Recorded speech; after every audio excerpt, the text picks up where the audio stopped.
Welcome to Watches with a Woman. I've been traveling the past few weeks, so I thought it's about time for a video from my travels in London. I'm going to be showing you my favorite vintage used watch stores to take a look at when I'm there, and we'll start off the video with the review of 3 vintage Omega watches from Seamaster Antiques in Burlington Arcade, followed by the virtual walking watch tour of vintage and used watch shops around the Mayfair area. Hope you enjoy! So I started off at Seamaster Antiques at the end of Burlington Arcade. Took a look at a few vintage Omega watches here, starting briefly with a stainless steel Seamaster Chronograph from 1973. Now this stood very proud on the wrist, so I didn't take too much time to look at it, but the coloring on the face was really beautiful, so I thought I would mention it to you guys. I focused most of my attention on 2 vintage Flightmasters, a Generation 1 from 1969 and a Generation 2 from 1971. I really enjoyed seeing these watches side by side. Both are 43mm watches. However, the Generation 2 is about a millimeter or so thicker than the Generation 1, which feels quite significant on the wrist. The Generation 1 has what is known as a tropical dial, so called due to the faded colors that the dial has aged into.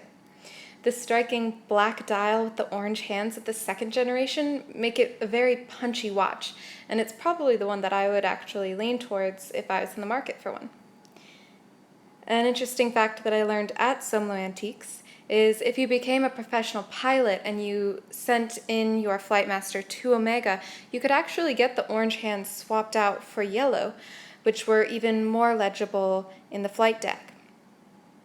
For the Generation 1, they made 7,000 pieces, 200 of which were gold. The first unnumbered gold watch was given to King Hussein of Jordan, who was a trained pilot. Omega made 25,000 of the Generation 2. On the Generation 1 watch, you have a domed mineral glass, and if you look at the subdials, you'll see at the 9 o'clock position a 24-hour hand. Now pilots actually complain to Omega, as you will see there is no continuous seconds hand on this watch, and as you can imagine, as a pilot you need to know that level of detail. So in the Generation 2, Omega actually swapped out that 24-hour hand with a continuous seconds hand. Most of the Concorde British Airways pilots actually used to wear Omega Flightmaster watches, which is an interesting piece of British history. While at Seamaster Antiques, I also looked at the 1976 Chrono-Quartz watch, which was made for the Montreal Olympics. It was the world's first digital and analog chronograph watch. It had dimensions of 45 millimeters up the arm, 30 millimeters across, and 10 millimeters in thickness. So to show you how the chronograph works, the digital portion on the left-hand side, you start the chronograph with the top button. You can then see the split second you are on by pressing the middle button. The watch is continuing to count, and after a moment, the display window with the split seconds will revert to counting as if there was never a disruption. If you pause the counting, you can press the middle button to see the split second on which you paused it. The bottom button will reset the chronograph. So I was a big fan of this watch. It's so funky cool, and the bracelet feels like it should be some kind of armor in a 70s or 80s sci-fi film. I thought it was just such a unique, fun piece, and was really glad that I got to see this in person. Now it is time for the virtual walking watch tour. We're starting on Avery Row in Mayfair. With lots of cute pubs around London, you may want to hop into one on Avery Row before popping down to Watchfinder & Co. on this street. The shop has a great window display, so awesome just to stroll by, and it has a really good variety of watches. The selection ranges from Breitling to Patek Philippe, IWC. They have Richard Mille and Audemars Piguet as well. So continuing in Mayfair, we're going to walk over to the Royal Arcade, which has beautiful glass ceilings with columns. It's a great arcade to check out. In the arcade, you will find Watch Club. The Watch Club has a high turnover of inventory in their windows from brands like Rolex, Patek, FP Journe, IWC, Vacheron Constantin, and also just some funky pieces.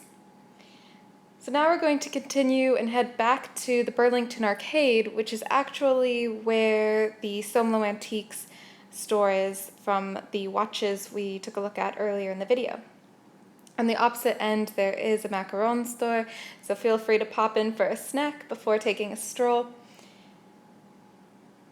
I did want to point out that there is a Watchfinder & Co. location here. However, this is by appointment only. The location did look quite nice inside. I checked it out. But if you have a look on the Watchfinder & Co. website before your trip to London, you can set up an appointment and maybe walk away with a special watch from here. Also on the Burlington Arcade is David Duggan, which is a specialist dealer in Rolex, Patek, and Cartier, among others. There's also Casso Watches, which among its collection has Rolex, Tudor, Heuer, Patek, and Universal Genève. Armour Winston is home to quite a few high-end watch names, including Rolex, Cartier, Patek, and JLC. So a good window selection here as well. Immediately across, you will see the vintage Rolex store, which has a huge selection, so many styles, dial colors, straps. If you're looking for a Rolex, you can certainly find one here. Coming to the end of our watch tour, I wanted to share with you, since London is such a great city overall, I thought I would show you a unique wine store to finish off your journey. Hedonism Wine has wines from so many different budgets. It's so neat, all of the vintages, the unique types of wine that they have. And there's a room downstairs that has a display of hands coming out of the wall holding different bottles of wine. And when I see it, I just sort of think, wouldn't it be crazy if somebody displayed their watches like that? That could be quite the sight to see. I hope that you enjoyed the video and have fun vintage watch browsing. And best of luck on your next visit to London.